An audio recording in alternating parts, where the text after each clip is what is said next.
You're about to meet a man who travels all over the world, often first class and almost always for free. And he says anyone can do it. So how can you take that summer trip for next to nothing? Listen up. Here's ABC's Rebecca Jarvis. How would you like to take a summer vacation to Hawaii for just $5? Or what about flying first class to Paris on a free flight? Sound too good to be true? Bryce Conway Good to go. Calls himself a travel hacker and says he hasn't paid for a flight in 3 years. Today, he's agreed to show Nightline how he does it. It's being able to say, there's powder in Colorado this weekend, let's go skiing. Done. As millions of Americans hit the road and sky this summer, we invited Bryce to a travel challenge. 12 hours to fly himself to a destination of our choosing. Can he get himself to Fort Lauderdale, Florida, have lunch on the beach, and get back Thank you. for absolutely nothing? And along the way, he agreed to show us his secrets. Oh, so what exactly is travel hacking? Travel hacking is a method of earning a lot of frequent flyer miles through things like credit card signups and special promotions, and then using those miles to book really cheap trips. For many, earning free travel requires racking up frequent flyer miles the old-fashioned way, flying. But for Bryce, Good to go. that's for suckers. Bryce does all this by signing up for credit cards that come with large rewards, as well as seeking out little-known offers. Bryce told us United Airlines publishes their last-minute deals on Monday for travel the following weekend. Last week, we spotted a weekend trip to New York from Greensboro, North Carolina at an 88% discount. Hey, nice to meet you, Bryce. So how much would this ride normally cost?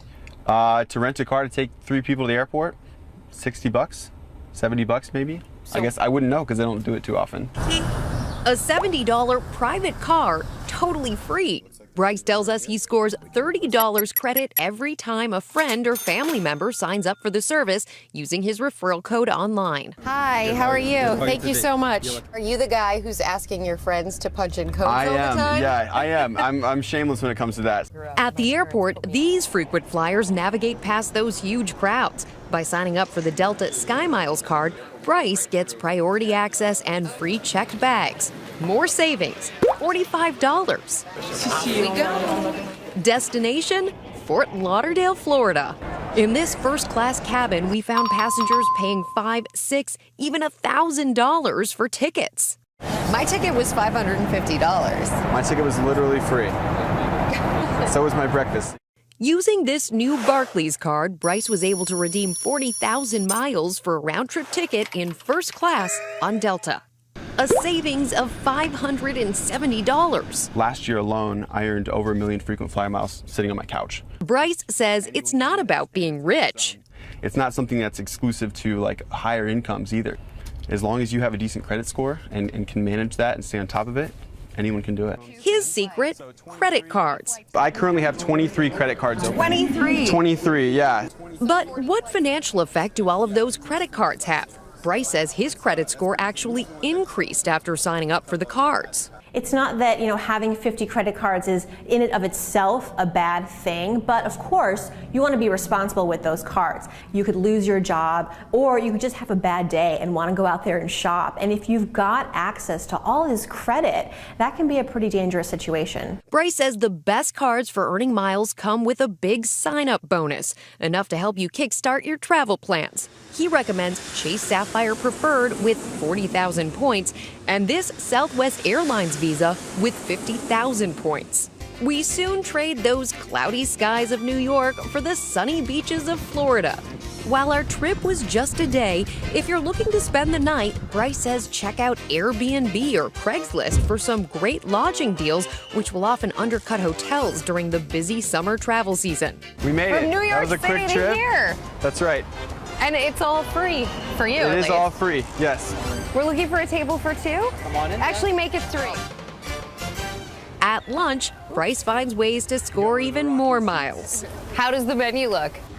think it looks pretty good. But are you really thinking about what's on the menu, or are you thinking about the points I'm that always it can thinking earn about you? the points. First of all, when you pay for anything with a credit card, you're going to earn rewards points. But then they have something called dining clubs that you can sign up and register your credit card to earn points above and beyond what you normally earn. I already looked it up. This cafe that we're in right now is a member of the United Mileage Plus dining program. The Oasis Cafe. The Oasis this Cafe. This little cafe in Fort Lauderdale. That's right. You'd be surprised how many of them are in it. Because Bryce signed up on rewardsnetwork.com, he was able to score a bonus of 170 miles. If he dines out 3 times a week, he'll score an extra round-trip ticket in just 1 year. It never stops. It never stops, and that's how you are able to take trips all the way down to Fort Lauderdale for free just for lunch. Travel experts say all of these perks may soon become a thing of the past. How much are frequent flyer miles changing? They're changing a lot. In the last year or so, airlines have really started tweaking with their frequent flyer programs, and they've devalued the miles across the board. Just this year, Delta announced it would be changing its entire program. Instead of earning miles by how far you fly, Delta will be rewarding based on how much you spend. It really prioritizes people that are spending money on business and first class tickets, not so much those of us that are sitting in the back of the plane. But frequent flyers like Bryce say there will always be ways to game the system. And it is a competition after all. So what is the final total? My Travel costs $650 for airfare and $90 for the rental car, a total of $740. Across the board, Bryce was able to get his trip for a steal. The private car was free through credit. His airfare cost nothing by using 40,000 miles. All Bryce paid were taxes and fees, totaling $35, a savings of $710. So you're doing all this work. That's right. Why not just put money down every now and then? Well, as you saw when we talked to those folks in the airport, they paid about $1,000 each to come here. We were able to fly here to Fort Lauderdale just for lunch, just because we felt like coming and putting our feet in the sand. I can't imagine this not being worth it, to be honest. This, right now, the way I'm feeling, would have been worth paying about $1,000, but the fact that we're here for free just makes it that much better. It feels like a race against time to get these miles. I would say get the miles now and also use them now, because everything is going to be changing in the next few years. And Bryce is certainly taking that advice. A few days after our travel challenge, Bryce sent us these photos celebrating his honeymoon in Hawaii. Total airfare cost? Just $20. For Nightline, I'm Rebecca Jarvis in Fort Lauderdale, Florida.